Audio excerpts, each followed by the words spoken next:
all still here, so that's good. This next piece is a big collaboration.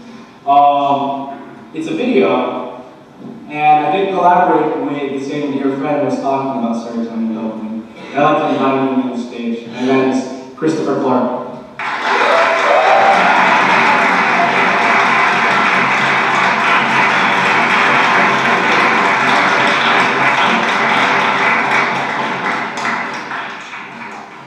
So me and this guy, we met in high school.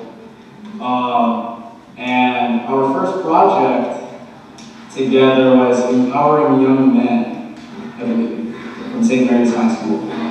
And with every, after that we did several video projects together. Including this one. This one was 2 years ago. And we collaborated with Kayla Hashimoto and a bunch of other people to create this mini document. So, with this mastermind and this work and video, I present to you an interesting